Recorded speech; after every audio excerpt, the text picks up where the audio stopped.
How you doing, YouTube? Matt with Massive Beer Reviews, back with yet another review. New brewery, new beer. Super excited to give it a whirl. A little double IPA action in the form of Alewerks Brewing's Bitter Valentine. Never had this before, never heard of the brewery before. I was lucky enough to have a friend of mine, Harry. Thank you very much, Harry. He travels a lot for his work. He goes down to the Virginia, D.C. area a lot, and he went to a bar down there, and he went to a kind of a tap takeover, and he started talking about beer, and people were like, oh man, you gotta try. This is our region's double IPA, because he really likes double IPAs. And he had it, and he thought it was really good, so he picked me up a bottle, and there we go. It's an awesome story, isn't it? For me, it is. Anyway, so I'm super excited to give it a whirl. As far as what it says on the bottle, it says Alewerks Brewing Company, Bitter Valentine, Double India Pale Ale, 8.3% alcohol by volume. Williamsburg, Virginia, Double IPA, and that be that. Cool label. I really like the art design on it, texture, everything about it is really cool. Nice silver cap with Alewerks on it. There you go. Let's get the sucker cast off. So yeah, a big, huge piss on it. Get this cold stirred. Ooh, that smells really good. I can get a waft of it before I poured it. Kept this cold stored, pretty cold right now. Hopefully it opens up a little bit. My fridge is at 40, I don't know, 40, looks like 47, so we should be cash money on this. Pinky finger. A mixture of creamy rock top to it. Pretty uniform bubbles and a really nice golden, deep, rich honey kind of haze to it. Kind of like not your store-bought honey, a little bit closer to like organic kind of honey kind of color to it, and a really nice particulate filled haze to it. So yeah, I mean, she looks pretty damn good. Let's see what this nose has.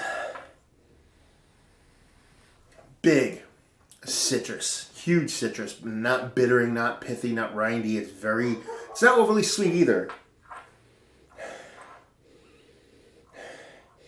Yeah, big citrus notes, a heaping helping of, and all sides of citrus too. You're getting some orange in there, getting a little pineapple in there, and you're getting a decent amount, not decent, but a nice heaping helpful of a little bit of stone fruit in there, and that's pretty much it. That's where it cuts off for me. And it's got a really nice sweet malt to it. Absolutely smells like a honey malt to me, but I could be wrong. So yeah, it reminds me a lot of a hazier, nose-wise, not even taste-wise, but a hazier, more murky version of Chill Wave by Great Lakes, United States Great Lakes. So yeah, I mean, she smells pretty damn nice. She looks good. Let's see what she tastes like. Cheers.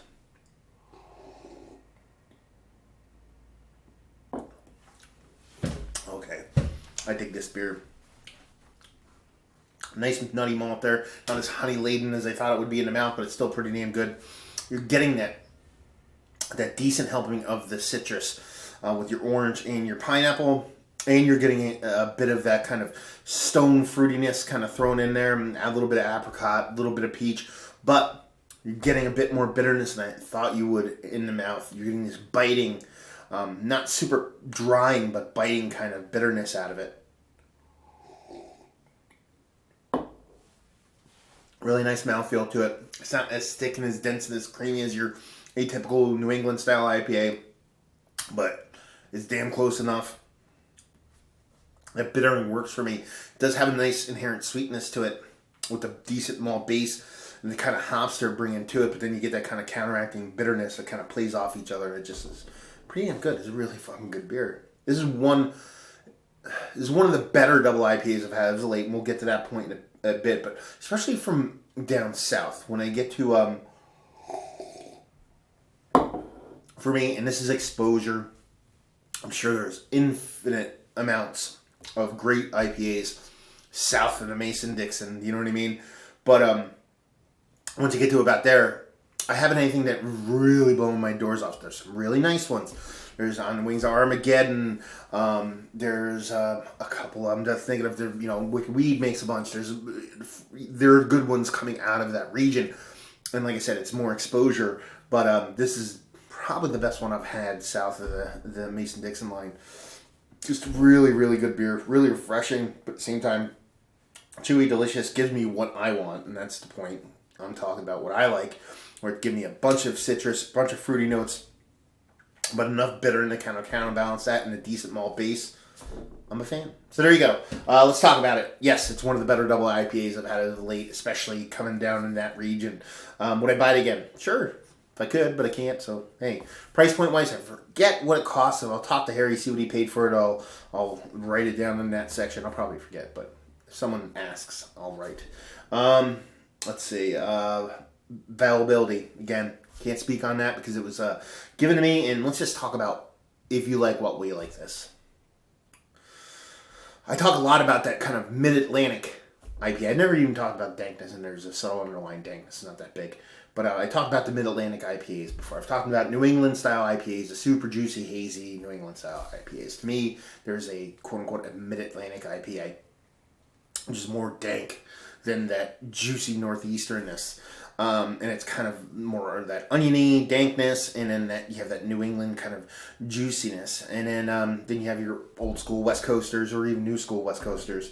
This is kind of a melange of all three of those. You're getting that bitterness, biting bitterness from the West Coast. You're getting that juiciness from up north, but you're getting that bit of dankness, kind of underlying dankness on it that kind of balances out all the three. It's definitely juice forward. It's definitely sweeter than the atypical IPA, but if you like all three of those IPAs, you want to taste where the middle is, or each one has something you like, but you wish it had parts of the others, then you'll definitely like this beer.